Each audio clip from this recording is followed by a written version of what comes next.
Bonjour à tous. Voici les titres qui ont fait la une de la presse algérienne. France-Algérie, escalade diplomatique ou simple coup de pression. Un nouvel épisode s'ajoute à la longue saga des tensions franco-algériennes. Cette fois, c'est une liste d'Algériens sous le coup d'une obligation de quitter le territoire français qui met le feu aux poudres. Alger refuse de s'y plier, Paris s'emporte, et la crise enfle. Mais derrière cette querelle officielle, se cache une réalité plus profonde. Pourquoi l'Algérie rejette-t-elle en bloc la demande française? C'est une question de forme et de fond. D'un point de vue juridique, Alger rappelle que toute demande d'expulsion doit passer par les canaux consulaires habituels. Une règle claire, inscrite dans des accords bilatéraux que Paris semble vouloir contourner. Mais surtout, ce bras de fer diplomatique est aussi un jeu politique. En France, à l'approche des échéances électorales, l'immigration est un sujet brûlant. L'extrême droite pousse à la fermeté et le gouvernement cherche à montrer les muscles. Bruno Retailleau, ministre de l'Intérieur, parle de riposte graduée, Gérald Darmanin évoque le rappel de l'ambassadeur, et François Bayrou menace d'annuler les accords de 1968. En face, l'Algérie campe sur sa position. Elle refuse tout diktat, rejette les menaces et rappelle son attachement aux conventions internationales. Un message clair, l'ère des pressions unilatérales est révolue. D'ailleurs, cette crise semble renforcer la solidarité nationale en Algérie. Alors, que peut-il se passer maintenant? Un durcissement des relations? De nouvelles restrictions sur les visas? Une coopération au point mort? Ce qui est certain, c'est que cette tension est loin d'être un simple coup de chaud. Elle révèle des fractures profondes dans les relations entre les deux pays. Et vous, qu'en pensez-vous? N'hésitez pas à partager vos avis en commentaire et à vous abonner pour ne rien manquer de nos prochaines vidéos. L'Algérie, un modèle dans la lutte contre le terrorisme? Un pays qui a su vaincre le terrorisme, sans soutien extérieur, et qui se présente aujourd'hui comme une référence internationale. Cela peut sembler incroyable, et pourtant, c'est bien l'histoire de l'Algérie. Hier encore, lors d'une journée parlementaire consacrée à ce sujet brûlant, le président de l'Assemblée populaire nationale, Brahim Boughali, a réaffirmé avec force: l'expérience algérienne en matière de lutte contre le terrorisme est un modèle, une approche globale qui va bien au-delà du simple aspect sécuritaire. Mais concrètement, qu'est-ce qui distingue cette stratégie? D'abord, une vision qui ne se limite pas à l'élimination physique des groupes terroristes. L'Algérie a compris très tôt qu'il fallait tarir les sources du terrorisme, qu'elles soient matérielles, financières ou idéologiques. D'où une politique fondée sur 3 piliers: le renforcement des lois, la surveillance technologique et la lutte contre l'endoctrinement. Là où d'autres pays hésitent, l'Algérie a pris des mesures drastiques contre le crime organisé, le blanchiment d'argent et la traite des êtres humains, 3 phénomènes souvent liés au terrorisme. Mais ce n'est pas tout. Le pays s'est doté d'un cadre juridique moderne permettant des techniques d'investigation avancées comme l'infiltration électronique et la géolocalisation, garantissant une surveillance efficace du cyberespace national. Une réponse directe aux nouvelles menaces qui émergent sur Internet. Autre élément clé, la dimension idéologique. Pour Boughali, éradiquer les idées extrémistes est essentiel.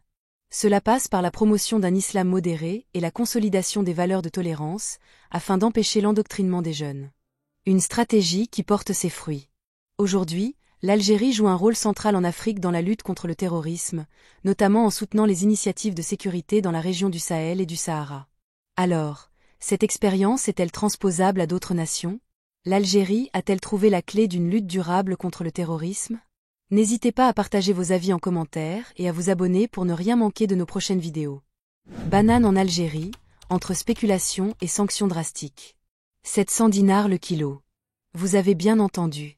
La banane, ce fruit si banal en apparence, est devenu un luxe en Algérie.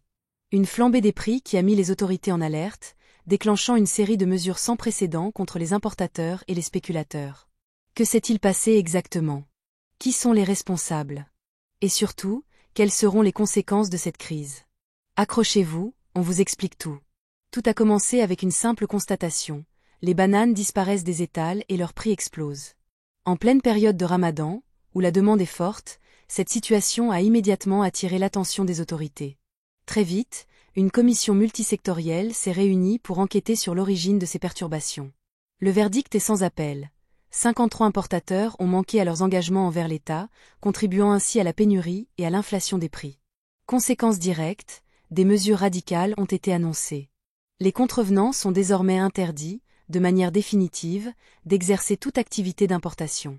Une sanction exemplaire, mais suffisante? Pendant ce temps, les forces de l'ordre se mobilisent. Dans la ville d'Oran, la justice a frappé fort. Un commerçant, arrêté en possession de près de 4 tonnes de bananes destinées à la spéculation, a été condamné à 15 ans de prison ferme. Oui, vous avez bien entendu, 15 ans. Une peine assortie d'une amende de 10 millions de dinars et d'une interdiction d'exercer toute activité commerciale pendant 5 ans. Une décision qui illustre la détermination des autorités à lutter contre ces pratiques frauduleuses. Et ce n'est pas tout. À Annaba, les douanes ont intercepté pas moins de 34 conteneurs remplis de bananes, quelques jours après une saisie similaire à Tipaza. L'État veut clairement envoyer un message. La spéculation sur les produits de première nécessité ne sera plus tolérée. Mais alors, comment en est-on arrivé là?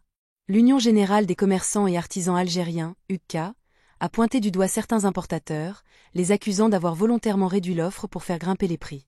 Un jeu dangereux, qui a fini par se retourner contre eux. Reste à savoir si ces mesures suffiront à rétablir la stabilité du marché. La banane va-t-elle redevenir accessible au plus grand nombre, ou faut-il s'attendre à de nouvelles tensions? Une chose est sûre, cette affaire n'a pas fini de faire parler d'elle. Béchar, un tournant énergétique et économique en Algérie. Une étendue désertique à perte de vue, et au milieu, un projet titanesque qui pourrait bien changer la donne énergétique en Algérie. Lundi dernier, Béchar a accueilli une visite de haut niveau, menée par Mohamed Arkab, ministre de l'Énergie, des Mines et des Énergies renouvelables. Objectif, marquer le début d'une nouvelle ère pour cette région du sud-ouest algérien. Dans ses bagages, une annonce majeure, la pose de la première pierre d'une centrale solaire photovoltaïque de 80 MW, un projet de grande envergure qui s'étendra sur 160 hectares. Un pas concret vers la transition énergétique et un signal fort envoyé en faveur des énergies renouvelables. Mais au-delà des chiffres, que signifie réellement cette initiative pour Béchar et l'Algérie? D'abord, une opportunité économique inédite. L'accès à une électricité plus stable et durable permettra non seulement de soutenir les besoins croissants de la région, mais aussi d'attirer de nouveaux investissements. Agriculture, industrie, exploitation minière, autant de secteurs qui dépendent directement d'un approvisionnement énergétique fiable. Ensuite, un engagement écologique. Réduire les émissions de CO2, limiter l'impact environnemental et s'éloigner progressivement des énergies fossiles, voilà l'un des grands défis auxquels l'Algérie veut faire face avec ce type d'infrastructure.